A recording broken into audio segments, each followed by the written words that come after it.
বস্তু পাবলৈ হ'লে পোনে পোনে নাপায়। গতিকে আন্দোলন এটা ইতিহাস আছে, আন্দোলন কৰিলেহে বস্তুটো পোৱা যায়। যেই নহওক বিৰোধী দলসমূহে এই জনজাতিকৰণটো কোনোদিনে তেওঁলোকে নিবিচাৰে। না সেইটো নহয়, আগতে ইতিহাস আছে, ইতিহাস তোমালোকে পঢ়িবা, বিশ্ব ইতিহাসবিলাক পঢ়িবা।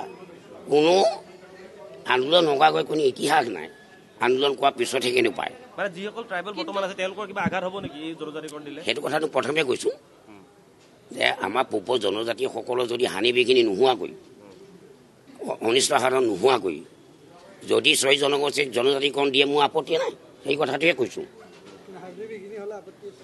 হানি বিঘিনি হ'লেতো আপত্তি কৰিবই আৰু। কিন্তু বৰ্তমান চৰকাৰ জনপ্ৰিয় মুখ্যমন্ত্ৰী ডক্টৰ হিমন্ত বিশ্ব শৰ্মা ডাঙৰীয়া এইটো কেতিয়াও নকৰে। আৰু 2019 চনত প্ৰথম জনজাতিকৰণ 6 জনজাতিৰ কাৰণে ৰাষ্ট্ৰীয় পৰ্যায়ত এখন কমিটি নিৰ্ধাৰণ কৰি দিছিল। এইটো কিন্তু কংগ্ৰেছ চৰকাৰ দিনত নহয়, আমাৰ চৰকাৰ দিনত। আৰু যিকোনো সিদ্ধান্ত এটা কৰিলে অসমৰ সমস্যাসমূহ সমাধানৰ ক্ষেত্ৰত কিন্তু বিজেপিয়ে কৰি আহিছে, আনে কেতিয়াও কোৱা নাই। এটা জ্বলন্ত উপমান আপোনালোকে নিশ্চয় জানে। কংগ্ৰেছ দলটো হ'ল আগত এটা পিছত এটা গ'লে মাজত এনে যাব পাৰে, তেনে তেওঁলোকে আগত কেতিয়াও নাযায়। আগত গ'লে বাঘে খাব, পিছত আহিলে হাতীয়ে লওৱাব। গতিকে তেওঁলোকে কংগ্ৰেছ দলটো এটা ইতিহাস আছে, তেওঁলোকে মাজতে আগত এটা পিছত এটা গ'লে মাজত এনেই যাব পাৰে। এইটো হ'ল কংগ্ৰেছৰ আদৰ্শ। আৰু কংগ্ৰেছ দলটো হ'ল ভাল কামৰ সমালোচনা, বেয়া কামৰ সমালোচনা কৰাটো আমাৰ আপত্তি নাই। সদায় ভাল কামসমূহ তেওঁলোকক বেয়াকৈ সমালোচনা কৰে, সমালোচনা কৰিব নাপায় এইটো কথা। কাৰণ এখন গণতন্ত্ৰ দেশত আৰু জাতি বৰ্ণ নিৰ্বিশেষে এইখন অসমত খিলঞ্জীয়ে ন্যায্য প্ৰাপ্য সকলোকে লাগে।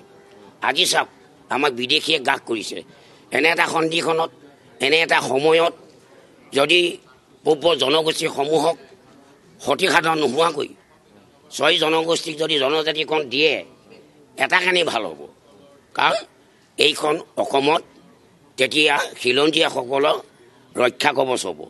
আৰু এইখন অসমক তেতিয়াহে জনজাতি ৰাজ্য হিচাপে ঘোষণা কৰিব পাৰিব।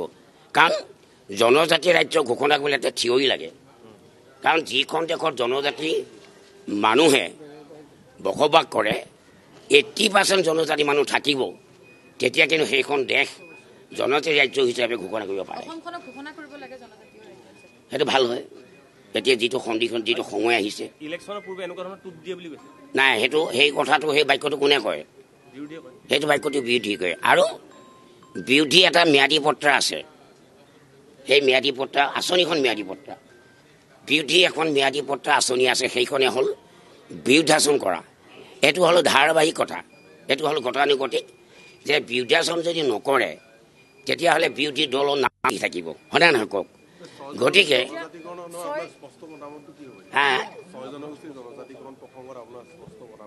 স্পষ্ট এতিয়া কৈ আছোঁ বাৰে বাৰে যে পূব জনগোষ্ঠীসমূহৰ যদি কোনো হানি বিঘিনি নোহোৱাকৈ, অনিষ্ট সাধন নোহোৱাকৈ যদি 6 জনগোষ্ঠীৰ জনজাতিকৰণ দিয়ে, মোৰ তাত আপত্তি নাই। কাৰণ তেতিয়াহে খিলঞ্জীয়া ৰক্ষা কৱচ হ'ব, নহ'লে খিলঞ্জীয়াখিনি ৰক্ষা কৱচ কেতিয়াও হ'ব নোৱাৰে। আপোনালোকে নিশ্চয় জানে, মোৰ সমষ্টিত মই আজি এসপ্তাহ আগত মই বেদখলকাৰী মিয়াক নিজে উচ্ছেদ কৰি থৈ আহিছোঁ। অতি আচৰিত কথা।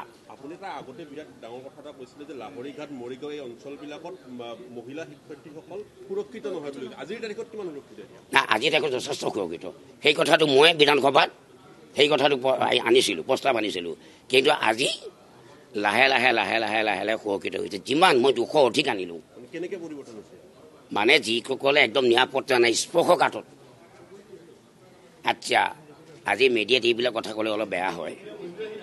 অতি আচৰিত কথা, যিজনী ছোৱালীয়ে তাত শিক্ষক কৈছিলে তাত গৰু মাংস খাবৰ কাৰণে তেওঁলোকে হেঁচা দিয়ে, বেয়া চকুৱে চায়। এনে সন্ধিখনত মই 220জনী ছোৱালী নিৰাপত্তা স্থানলৈ লৈ আহিছোঁ। অকল মোৰ মৰিগাঁও সমষ্টি বুলি নহয়, গুৱাহাটীও আনিছোঁ। গুৱাহাটীৰ বহুত শিক্ষয়িত্ৰী কানে যে ছাৰ আপুনি স্থানীয় বিধায়ক হিচাপে আমাক নিৰাপত্তা স্থানলৈ আনিব লাগে। গতিকে সেইটো চৰকাৰে আমাক কৈছে। এইবিলাক কথা ভাল কথা যেতিয়াই কৰা হয়, ভাল কাম যেতিয়াই চৰকাৰখনে কৰে, কিন্তু বিৰোধীয়ে সেই বস্তুটো চকুৱে দেখা নাপায়। এইকাৰণে মাননীয় মুখ্যমন্ত্ৰী মহোদয় মই বাৰে বাৰে এটা কথা কৈ আছোঁ যে বিউটি আমাৰ চৰকাৰে যিবিলাক ভাল কাম কৰে সেইবিলাক বিউটিয়ে দেখা নাপায়। গতিকে মাননীয় মুখ্যমন্ত্ৰী মহোদয় এটা আঁচনি মই কৰিবলৈ দিছিলোঁ। যথেষ্ট জেগাটো উন্নত হৈছে, কিন্তু বেয়াটো ভালটো তেওঁলোকে দেখা নাপায়। সেই ভালটো দেখা নোপোৱাৰ কাৰণে বিদ্যুৎ অলপ কাৰণে মই এটা আঁচনি তৈয়াৰ কৰিবলৈ দিছিলোঁ মাননীয় মুখ্যমন্ত্ৰী মহোদয়। সেই আঁচনিটো হৈছে বিনামূলীয়া চশমা জ্যোতি আঁচনি। তাৰমানে আমি যেতিয়া ভাল কাম কৰোঁ চৰকাৰখনে তেওঁলোকে দেখা নাপায়। গতিকে বিনামূলীয়া চশমা জ্যোতি যে আঁচনি কৰা হয় সেই বিনামূলীয়া চশমা যদি বিউটিক আমি চশমা লগাই দিওঁ তেতিয়া আমি যিবিলাক ভাল কাম কৰিছোঁ তেওঁলোকে জলফটকৈ ভালকৈ দেখা পাব। হ'ব।